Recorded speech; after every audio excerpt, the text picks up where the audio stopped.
Hind sir. जय हिंद बच्चों। इस समय आप लोग महामना इंस्टीट्यूट के यूट्यूब चैनल से जुड़े हुए हैं और इस चैनल में मैं आपका स्वागत करता हूं। आज हम लोग यह देखेंगे कि 1 न्यूटन बराबर कितना डाइन होता है, जबकि हम आपको बता दें कि न्यूटन एमकेएस पद्धति में बल का मात्रक होता है और डाइन सीजीएस पद्धति में बल का मात्रक होता है। तो 1 न्यूटन बराबर कितना डाइन होता है ये हमको अच्छी तरह से तैयार करना है और इसको देखना, और वो ये भी हम लोग बीमीय विधि से देखेंगे कि 1 न्यूटन कितने डाइन के इक्वल होता है। तो अब हम आपको बताने जा रहे हैं, लेकिन इसके पहले मैं आपको बता दूं कि अगर आप चैनल पे नए हैं तो चैनल को सब्सक्राइब कर लीजिए, और चैनल सब्सक्राइब करने के लिए यूट्यूब पे महामना इंस्टीट्यूट सर्च करके रेड कलर के सब्सक्राइब वाले बटन को आप क्लिक कर दीजिए, तो आप महामना इंस्टीट्यूट के पार्ट बन जाएंगे। और वीडियो को आप लाइक ज़रूर करें, और अगर किसी प्रकार की कोई दिक्कत समझ में आती है तो आप हमें कमेंट भी करें, और आप बेल आइकन को भी प्रेस करें ताकि प्रतिदिन पढ़ने वाले वीडियो की सूचना आप तक पहुंचती रहे। और वीडियो को मैक्सिमम स्टूडेंट तक शेयर करें ताकि मैक्सिमम स्टूडेंट इसको अच्छी तरह से समझ सकें। चलिए मैं शुरू करने जा रहा हूं। मैं आपको बताने जा रहा हूं कि 1 न्यूटन कितने डाइन के बराबर होता है। और याद रखे रहिए, न्यूटन बल का एमकेएस पद्धति में मात्रक होता है और डाइन बल का मात्रक होता है सीजीएस पद्धति में। तो सबसे पहला काम होता है यह देखना कि वह कौन सी राशि है जिसको एक मात्रक से दूसरे मात्रक में परिवर्तित करना है। तो अभी हमने बताया कि वह राशि बल है जिसको एक मात्रक से दूसरे मात्रक में हमें परिवर्तित करना है। तो अब हम सबसे पहला काम करेंगे, बल की बीमा लिखेंगे। और बल की बीमा हमने आपको बताया था कि बल की बीमा mLT-2 होती है।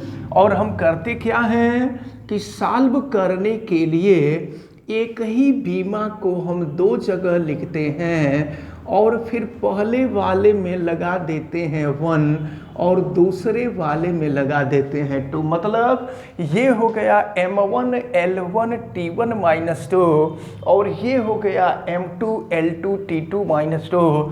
पहले वाले में हम मल्टीप्लाई कर देते हैं n1 का, दूसरे वाले में मल्टीप्लाई कर देते हैं n2 का।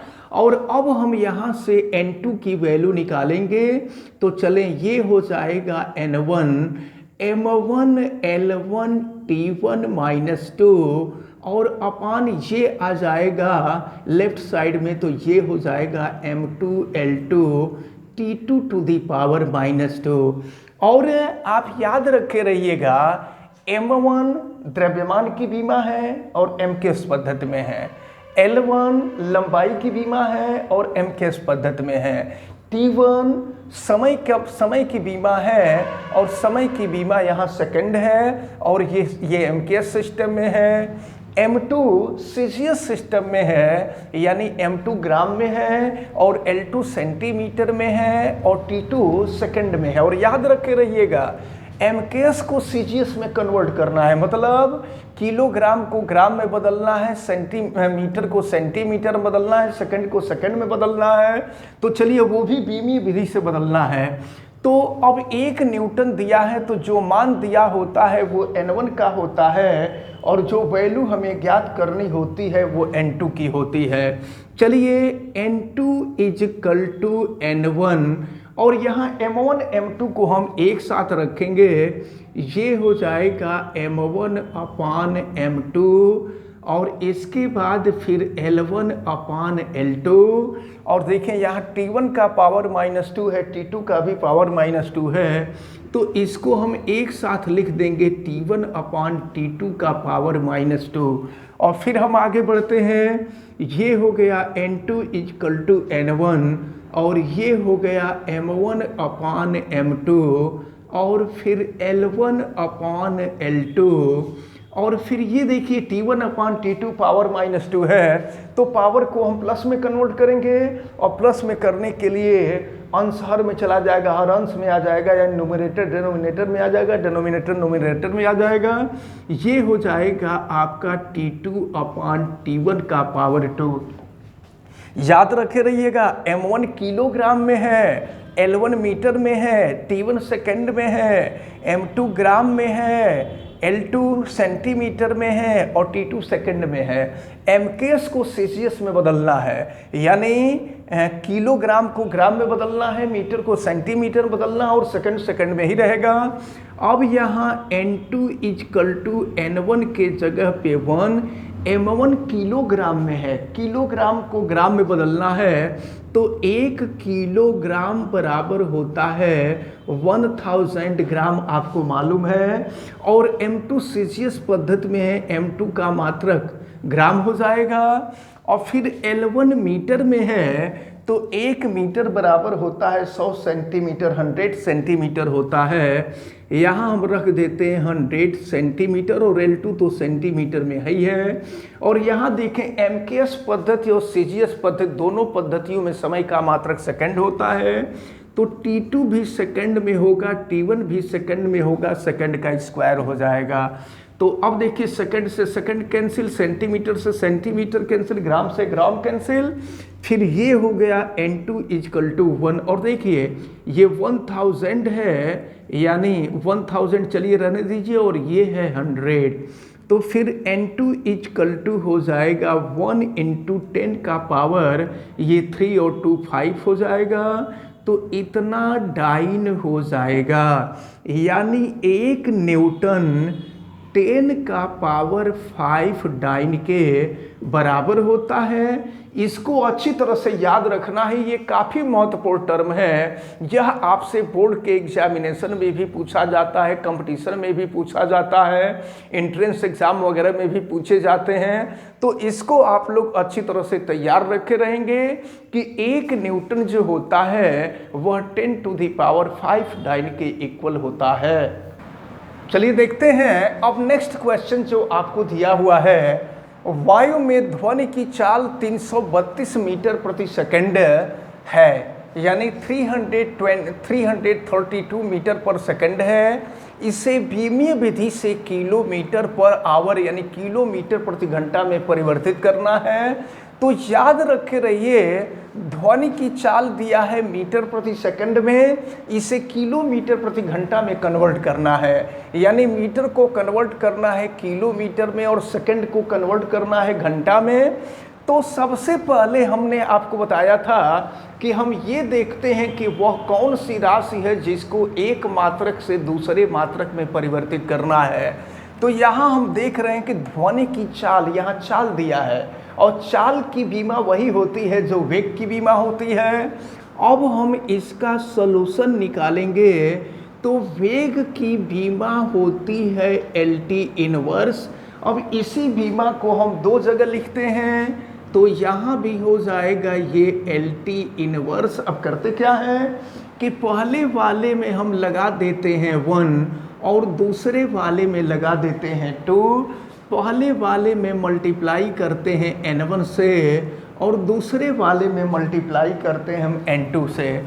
अब यहाँ अगर हम N2 की वैल्यू निकालें तो ये हो जाएगा N1 L1 T1 इनवर्स अपान हो जाएगा ये L2 T2 इनवर्स। अब ज़रा ध्यानपूर्वक देखें, इसको हम लिख सकते हैं N2 इजकल टू N1 और देखें L1 L2 को एक साथ लेते हैं तो ये हो गया L1 अपान L2। और देखें यहाँ T1 का पावर -1 है और यहाँ T2 का पावर -1 है, ये हो जाएगा T1 अपान T2 का पावर -1।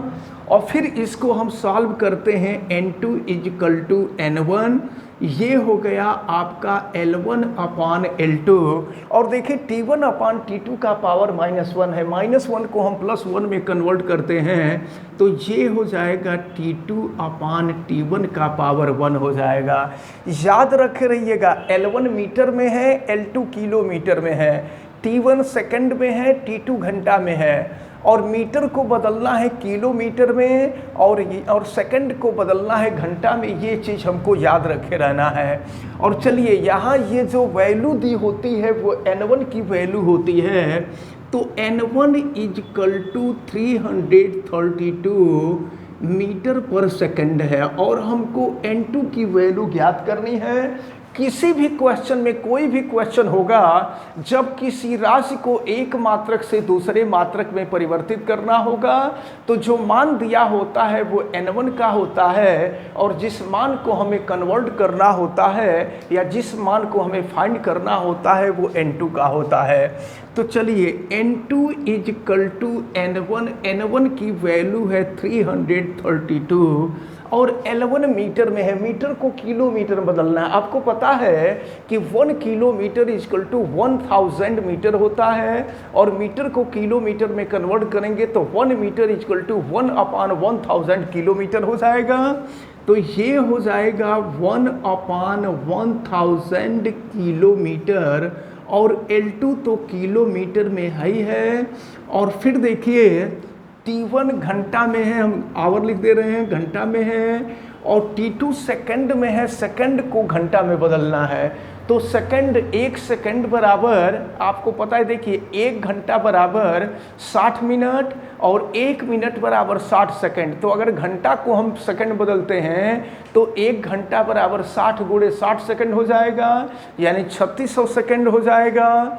तो अगर सेकंड को घंटा में बदलेंगे तो 1/3600 सेकंड हो जाएगा। तो देखिए T1 सेकंड में है, सेकंड को हमें घंटा में बदलना है, तो ये हो जाएगा 1/3600 घंटा। और फिर देखिए इसको सॉल्व करते हैं, किलोमीटर से किलोमीटर कैंसिल हो गया, आवर से आवर कैंसिल हो गया। तो n2 इज इक्वल टू 332 और ये हो गया आपका 1000, और फिर इसको सॉल्व करेंगे तो 3600 ऊपर चला जाएगा। फिर देखिए क्या होगा, 2 0 से 2 0 कैंसिल हो जाएगा। आप चाहें तो 2 से कैंसिल कर सकते हैं, तो 2 से कट करेंगे तो 18 हो जाएगा, 2 से इसको कट करेंगे 5 हो जाएगा। फिर n2 हो जाएगा 332 इंटू 18/5 हो जाएगा। अब चलिए 5 से इसको कट करें तो 5 से ज़रा आप 332 को डिवाइड करिए और देखिए कि कितना आ रहा है ये मान। तो इस प्रकार आपने देखा, जब 332 को हमने 5 से डिवाइड किया तो ये 66.4 आया और ये 18 हो गया, और 66.4 का जब 18 में हम मल्टीप्लाई किए तो ये 1195.2 किलोमीटर पर आवर हो गया। यही आपसे पूछा जा रहा था कि वायु में ध्वनि की चाल 332 यानी 332 मीटर पर सेकंड है, इसे बीमीय विधि से किलोमीटर प्रति घंटा में बदलिए। तो किलोमीटर प्रति घंटा में हमने बदला तो यह मान 119.5 किलोमीटर प्रति घंटा आया। अब हम नेक्स्ट क्वेश्चन देखते हैं। नेक्स्ट क्वेश्चन दिया हुआ है कि पारे का घनत्व 13.6 यानी 13.6 ग्राम पर सेंटीमीटर क्यूब है, इसे बीमीय विधि से एमकेएस पद्धति में बदलिए। तो ये पारे का घनत्व सीजीएस पद्धति में दिया हुआ है, और इस सीजीएस पद्धति को एमकेएस पद्धति यानी ग्राम को किलोग्राम में और सेंटीमीटर को मीटर में कन्वर्ट करना है। तो चलिए इसको हम लोग अब सॉल्व करना शुरू करेंगे। और अभी हमने बताया कि सबसे पहले हम यह देखते हैं कि वह राशि कौन सी है जिसको एक मात्रक से दूसरे मात्रक में कन्वर्ट करना है। तो ये है पारे का घनत्व, और घनत्व की बीमा आपको मालूम होनी चाहिए, घनत्व की बीमा ml-3 होती है। तो अब हम उस बीमा को लिख देंगे ml-3, और इसी बीमा को हम 2 जगह लिखते हैं ml-3। और फिर देखिए क्या होगा, पहले वाले में 1 लगा देंगे, दूसरे वाले में 2 लगा देंगे। पहले वाले में मल्टीप्लिकेशन होगा n1 का, दूसरे वाले में मल्टीप्लिकेशन होगा n2 का। और हमने आपको बताया कि जो मान दिया रहता है वो n1 का होता है, और जो वैल्यू हमें निकालनी होती है वो n2 की वैल्यू होती है। चलिए n2 की वैल्यू निकालते हैं। n2 इक्वल टू हो जाएगा n1, और फिर ये हो जाएगा आपका m1L1-3, और अपान देखें ये हो जाएगा ये m2L2 का पावर -3 हो जाएगा। अब इसको हम सॉल्व करते हैं, n2 इक्वल टू n1, और ये हो जाएगा m1/m2, और ये L1 का पावर -3 अपान ये L2 का पावर -3 हो गया। हम इसको इकट्ठे लिख देते हैं, ये L1 अपान L2 का पावर -3। अब माइनस को प्लस में कन्वर्ट करना है, तो माइनस को प्लस में कन्वर्ट करने के लिए क्या करेंगे, न्यूमरेटर को डिनोमिनेटर में, डिनोमिनेटर को न्यूमरेटर में चेंज कर देंगे। तो N2 इजकल टू N1 और ये हो गया आपका M1 अपान M2। और फिर देखिए ये हो जाएगा L2 ऊपर चला जाएगा, L1 नीचे हो जाएगा और ये क्यूब हो जाएगा। याद रखे रहिएगा M1 L1 सीजीएस पद्धति में है और M2 L2 MKS पद्धति में है। सीजीएस पद्धति को MKS पद्धति में बदलना है, मतलब ग्राम को किलोग्राम में बदलना और सेंटीमीटर को मीटर में बदलना है। चलिए फिर देखिए क्या हो जाएगा। N2 इजकल टू N1 की वैल्यू है 13.6 और देखें M1 ग्राम में है, ग्राम को किलोग्राम बदलना है, तो 1 ग्राम इजकल टू 1 अपान 1000 किलोग्राम होता है। ये हो जाएगा 1 अपान 1000 किलोग्राम और M2 तो ऐसे ही किलोग्राम में है, MKS पद्धति में है। और फिर देखें L2 ये लंबाई है तो इसका मात्रक मीटर हो जाएगा और L1 यानी सेंटीमीटर को मीटर में कन्वर्ट करना है और सेंटीमीटर को मीटर में कन्वर्ट करने के लिए 1 सेंटीमीटर बराबर हो जाएगा 1/100 मीटर, क्योंकि 1 मीटर बराबर 100 सेंटीमीटर होता है। तो ये हो जाएगा आपका 1/100 मीटर का ये क्यूब हो जाएगा। मीटर से मीटर कैंसिल हो जाएगा, किलोग्राम से किलोग्राम कैंसिल हो जाएगा। ये N2 इजकल टू 13.6 और ये हो जाएगा आपका 1/1000 और इसको सॉल्व करेंगे 100 ऊपर चला जाएगा, तो ये हो जाएगा 100 का पावर 3 हो जाएगा।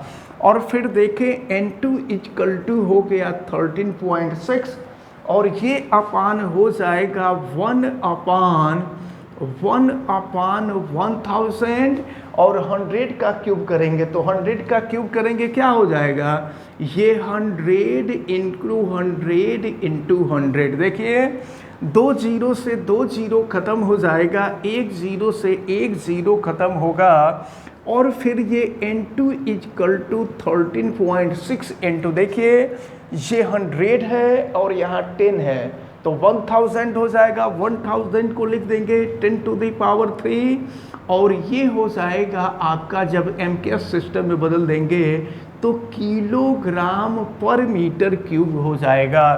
तो याद रखे रहिएगा आप अच्छी तरह से। तो पारे का घनत्व आपको 13.6 ग्राम पर सेंटीमीटर क्यूब दिया हुआ है और इसको हमने MKS सिस्टम में कन्वर्ट किया, तो MKS सिस्टम में कन्वर्ट करने के बाद ये 13.6 into 10 to the power 3 kilogram per metre cube हुआ। तो इस प्रकार आपने देखा कि किसी भौतिक राशि को एक मात्रक से दूसरे मात्रक में बदलना होगा तो हम कैसे बदलेंगे, ये हम आपको आज बताएं। और जब नेक्स्ट वीडियो हम आपको बनाएंगे तो नेक्स्ट वीडियो में सबसे पहले हम बीमीय विधि से देखेंगे कि अगर कोई सूत्र दिया हुआ है तो वह सूत्र सही है या गलत है। तो ये चीज़ हम लोग नेक्स्ट वीडियो में देखने वाले हैं। इसको आप अच्छी तरह से दिमाग में रखे रहिएगा, वीडियो से लगातार बने रहिए ताकि आपको अच्छी जानकारी मिल सके। तो आप जो है वीडियो को लाइक ज़रूर कीजिएगा और अगर चैनल पे नए हैं तो चैनल को सब्सक्राइब कीजिएगा। चैनल को सब्सक्राइब करने के लिए हम आपको बताए हैं कि आप यूट्यूब पर जा कर के महामना इंस्टीट्यूट को सर्च करें और फिर महामना इंस्टीट्यूट के रेड कलर वाले सब्सक्राइब वाले बटन को आप क्लिक कर दीजिए तो आप महामना इंस्टीट्यूट के पार्ट बन जाएंगे। आप बेल आइकन को भी प्रेस कीजिए ताकि प्रतिदिन पढ़ने वाले वीडियो की सूचना आप तक पहुंचती रहे। वीडियो को मैक्सिमम स्टूडेंट तक शेयर कीजिए ताकि मैक्सिमम स्टूडेंट इसका बेनिफिट ले सकें। और अगर किसी प्रकार की कोई दिक्कत समझ में आती है तो आप हमें कमेंट करके बतावें। आप सभी लोगों का बहुत बहुत धन्यवाद। जय हिंद।